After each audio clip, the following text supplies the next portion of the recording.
Okay, so time for an allied activation. Now,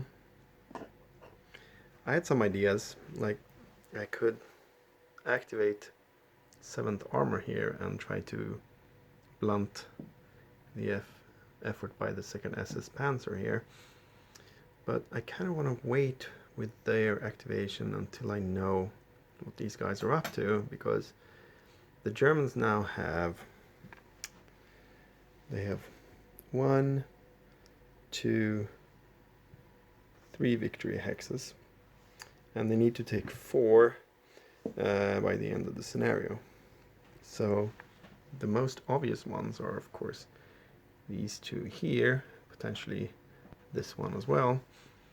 So in case they are able to do, it would be nice to have the 7th armor left to react with. The same goes for the combat over here, where I could potentially activate a 2nd armor to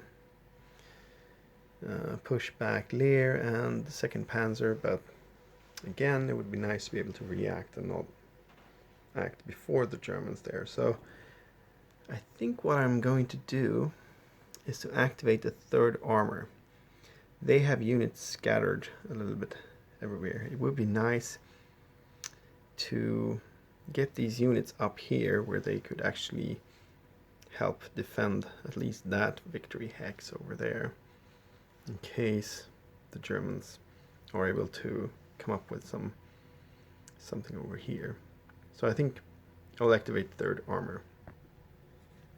So the 3rd armor, their headquarters has to move to either stay or move to Okier via Barbeau. And Okier is over here, and Barbeau is over here, and the headquarters is over here. So they are kind of mixed with the 75th Infantry Division, which I moved. The headquarters actually here, but I moved these patrol markers over here. So you can see this SS unit here could potentially just move in and take this victory hex here. So I should probably do something about that, even though they will be out of command unless their headquarters moves after. But yeah, I will try to assemble the troops a little bit and maybe move the headquarters a little bit up here. Okay, so for the snafu now, we have -1 for fatigue, -1 for coordination. We have additional -1 because they're mixed with, they're inside they have units inside the 75th Infantry's zone or blob. And we actually have crossing the streams, which is basically if the path from the headquarters to the combat trains shares some hexes with another such path from another division. So we have the 75th Infantry over here, so their path to their combat trains will definitely pass through one of the hexes, or at least, or even more over here, of the same type of hexes from the 75th Infantry. But they have optimal distance to the combat trains, so that's ±1 if you count. So plus for the optimal distance and -1 for the crossing the streams. So we have 1, 2, 3 for the mix. So -3 for snafu. And we roll 5, which comes down to 5. Sorry, we roll 7, which comes down to 5. So, sorry, it comes down to 4, yes.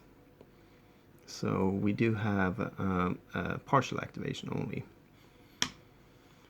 And for the artillery, we have 3 plus 2, that's 5. So half of that is 2. 2 artillery points. And are we going to place any objective markers? I think the only reasonable hex would be this one. So we'll place the objective marker there. And then we'll start our movement.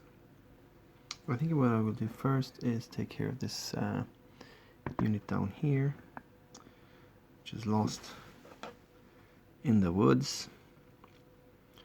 Now I could do a voluntary retreat 3 hexes, so it would have, unfortunately I can't go there because that's a zone of control. I could go there, I could go there, so any of these 3 hexes. Maybe that's good actually. I could project some AV zone of control over here. I will lose a step though. I could also potentially just move 1 hex here.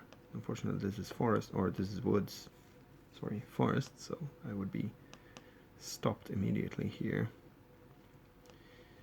which is not fantastic. So I think I'll just, I can't go into that hex because there's a slope there and it's prohibited terrain for armor, so I will just retreat 1 hex there, which should put me in 8 hexes there, so I could, that's fine. So this guy moved, and then I also have infantry units here. Now these 2 airborne units are assigned to 3rd armor in this scenario. I should bring them up the road here, see how far they can get. Now unfortunately I have movement points, so this guy would only come like 1, 2 to this hex up here, which is not great actually. I think I will start by moving this guy, keeping on the unprepared side, so he has 4 movement points. 1, 2, 3, 3.5 into this guy's zone of control. Okay, so now that I've moved him up here, he can actually act as a spotter, even though he's unprepared. To barrage this hex, I will use both the artillery points with the US special rule that you can bombard the same hex twice. I get a 4 and a 2. The 4 might be, it's a hard unit though. Yeah, so no effect. And then we'll bring up the other paratrooper. 1, 2, or should I also flip him to the unprepared? I think I will do that. 1, 2, 3.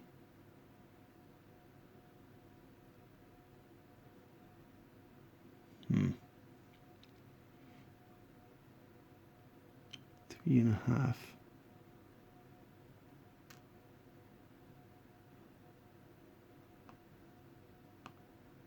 Put him there.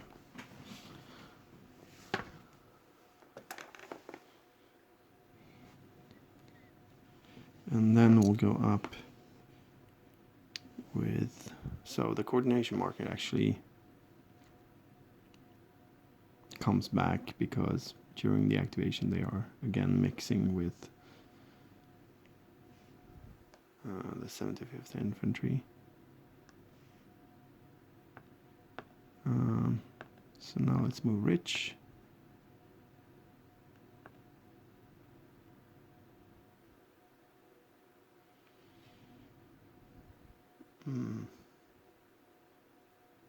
I'll go.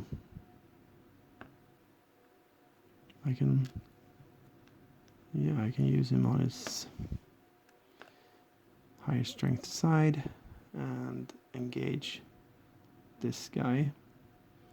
So that's 1, 2 to go up here.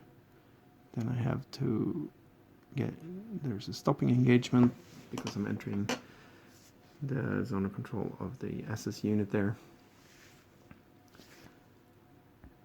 And I think we should be more or less equal. So it's 3 plus 4 is 7, 3 plus 4 is 7. So it's plus minus 0 for the engagement roll. And I roll 10. So 10 on the engagement table, I think. So now you're not looking at the support. Now it's actually this row here. It's just target, loss, and retreat. So the SS Panzer unit will have to take a loss and do a retreat.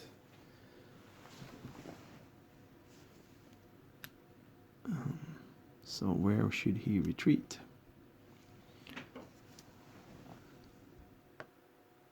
Three hexes. I think he can just go up here.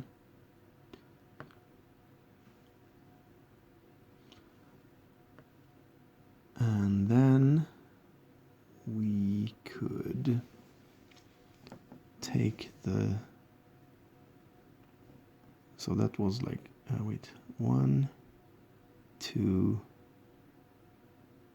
2.5. We could actually move up here with this guy. That's exactly what, with the remaining movement point. And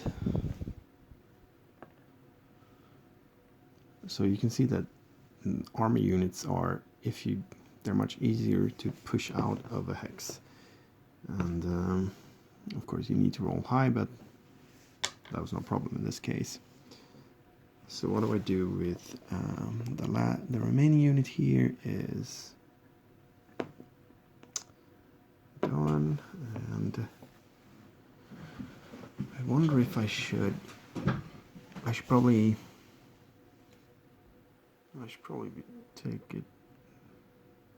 be safe and put him 1, 2, 2.5 over here. Actually, that means I can also use his higher strength side, 2.5 movement points.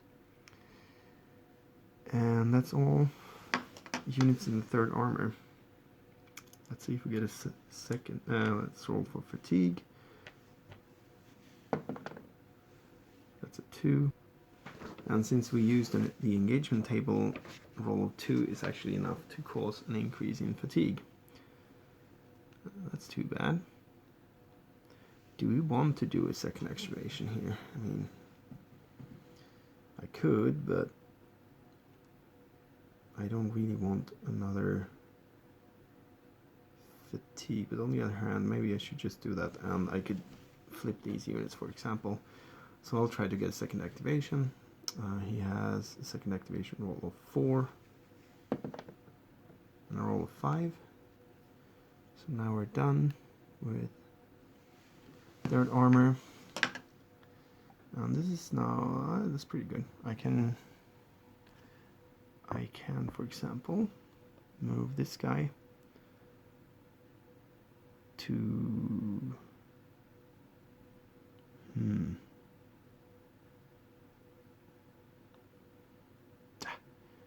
I should just move up and engage this guy. So he stopped, but he can still do an engagement here if I'm not mistaken. That's right, he can still do an engagement. Oh, sorry, this is not, of course this is not a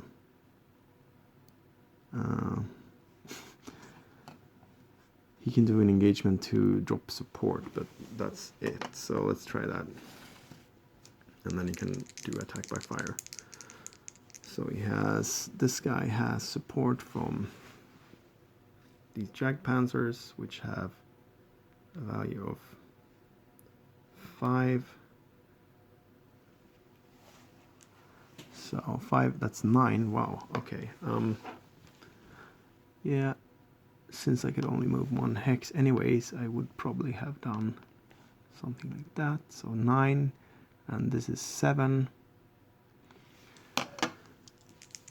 So -2. So that's 5 on the engagement table to drop the support. It's no result.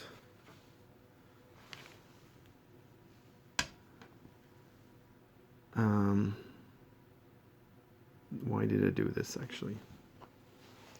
Now I'll have to roll on the fatigue table. There's no use. But I did get 2 more RT points, so I could now also spot for barrages here. So let's do 2 barrages on that infantry. I get a 3 and a 1, which is no effect.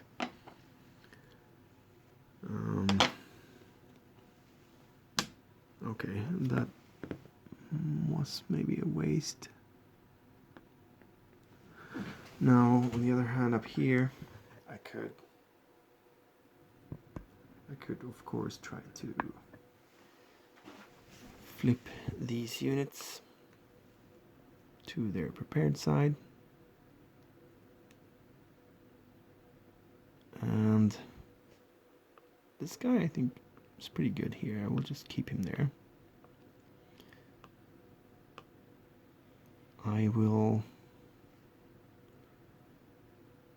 move this infantry to the bridgehead there, and let's see if that maybe isn't all.